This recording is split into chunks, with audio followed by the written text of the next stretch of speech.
नमस्कार। पुण्यश्लोक अहिल्याबाई शो में जो हम देख रहे हैं, परीक्षित का किरदार तो बखूबी निभा रहा है। परीक्षित अपने किरदार को, अपनी भूमिका को और अपने धर्म को भी।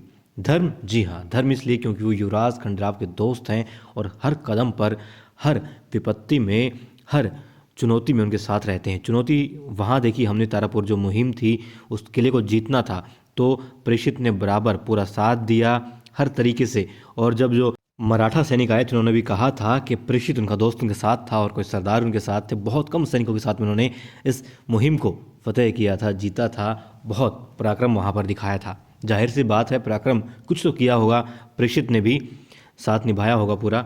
और अकेला चलना तो मतलब चाहे थोड़ी सी दूरी क्यों ना हो, बहुत मुश्किल हो जाता है कई बार, बहुत लंबा रास्ता लगता है। मगर जब आपका कोई साथी आपके साथ में हो तो बड़ी से बड़ी दूरी भी, मतलब कितनी ज़्यादा दूरी हो, अंधेरी रात हो बेशक, तब भी आपको रास्ता जो है आरामदायक महसूस होता है। और दोस्त इसी का नाम होता है। मगर यहाँ पर उनकी जो उपस्थिति है, उनकी जो भूमिका है, हमेशा संदेह के घेरे में रही है। कैसे रही है? उन्होंने एक दफ़ा देवी अहिल्या से कहा था कि तकरीबन 4 साल से युवराज खंडेराव को नशे की लत है। वो कहते कि मैं तो उसको रोका करता था, मगर क्या करूं, राजा की संतान है वो और मैं एक अदना सा इंसान हूं। तो दोस्ती हो बेशक, मगर कुछ तो फ़र्क रहता ही है। मेरी भी सीमाएं हैं, ठीक है, सीमाएं हैं, मगर देखिए सीमाएं लांघ करके वो उनको बुलाने पहुंच जाते हैं महल के अंदर, उनके कक्ष के अंदर, कि चलो युवराज, आज पीनी नहीं है क्या? मैं तुम्हारा अस्तबल में इंतज़ार कर रहा था। और उनको मना कर देते हैं। उसके बावजूद जब रहा नहीं जाता तो युवराज खंडेराव उनके कक्ष में जाते हैं, परीक्षित के कक्ष में जाते हैं, उसे उठाते हैं। वो कहते हैं अब रहा नहीं जा रहा, मैं क्या करूं? मुझे ऐसा लगा था युवराज खंडेराव के साथ में परीक्षित शस्त्रशाला जाएगा, वहाँ पर तलवारबाजी होगी एक दूसरे पर खूब, मतलब कि जो दिमाग में चल रहा है सब निकाल दिया जाएगा, दूर कर दिया जाएगा। केंद्र कहाँ होगा? सिर्फ तलवारबाजी में, कि मुझे जीतना है, मुझे जीतना है। और इस तलवारबाजी के खेल में, या फिर कुछ भी इस तरीके के खेल में, स्पर्धा में, युवराज खंडेराव उस लत को जो है थोड़ा कम ध्यान देंगे उसके ऊपर। मुझे ऐसा लगा था, मगर ऐसा नहीं हुआ। युवराज खंडेराव को शस्त्रशाला में अकेले दिखाया गया। दूसरा, जब परीक्षित को पता है कि देवी अहिल्या नहीं चाहती कि वो पिए, उनको दूर करना चाहती है शराब से, तब भी वो बुलाने पहुंच जाता है कि अब तक नहीं आए, भाई आ जाओ। यार उसको क्या मतलब है? युवराज खंडेराव युवराज है, उनकी मर्जी अपनी, कि पीना होगा तो पियेंगे, नहीं पीना तो नहीं पियेंगे, मगर वो बुलाने पहुंच जाता है कि चलो पीना है। मतलब ये कि लत लगाने वाला वही है। शुरुआत से हमें लग रहा था और अब मुझे लग रहा है पक्का यही है।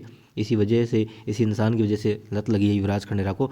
और कमाल की बात ये, जिस तरह से हम, मतलब बहुत सारे धारावाहिक में हम देखते हैं, फिल्मों में देखते हैं, कि कुछ लोग क्या करते हैं, खुद कम पीते हैं, साथ में पीते हैं मगर कम पीते हैं, और सामने वाले को ज़्यादा पिलाते हैं, नशे में टल्ली कर देते हैं। वही युवराज खंडेराव के साथ में प्रेषित कर रहा है। तो इसलिए मैं यहाँ पर ये कह रहा हूँ कि उसने अपना धर्म निभाया है। धर्म किसके प्रति था? कर्तव्य इसका किसके प्रति था? प्रेषित का कर्तव्य था उन लोगों के प्रति जो उसके आका हैं और जिनकी बदौलत वो गुरुकुल में पहुंचा। क्योंकि उन्हें शुरुआत में कहा था कि मैं एक अदना सा इंसान, मतलब एक साधारण परिवार का बच्चा, उस गुरुकुल में भला कैसे पढ़ सकता था? ये तो बस मेहरबानी है। तो मेहरबानी किसने की? युवराज खंडेराव ने की, जाहिर सी बात है की होगी। मगर पहले ऐसा वातावरण तैयार किया गया होगा कि युवराज खंडेराव उससे प्रभावित होकर के उसको अपने साथ में गुरुकुल में ले जाए। और अब हम देख रहे हैं कि गुरुकुल से लेकर के 7 तक, गुरुकुल में तो हम देखा नहीं खैर हमने, मगर लग रहा है ऐसा। और अब भी युवराज खंडेराव को शराब के लिए आमंत्रित कौन करता है? उनके दोस्त प्रेक्षित करते हैं। लाने कौन जाता है? प्रेक्षित जाता है। और अब शस्त्रशाला में शराब थी, कौन लाया होगा? कोई भी लाया हो, चाहे युवराज खंडेराव अकेले जाकर के लाए हों, हालांकि परीक्षित गया होगा साथ में। मगर बात ये कि यदि वो परीक्षित अपने दोस्त के साथ में होता तो उनको पीने से रोक सकता था, पीने से ना रोक पाता। मगर देवी अहिल्या के युवराज ने अब खुद को रोकने के लिए जो, मतलब खुद को जख्म दिए हैं, खुद की के ऊपर चाकुओं से वार किए हैं, उनको तो वो रोक सकता था। अगर दोस्त है तो उस वार को खुद पर ले सकता था।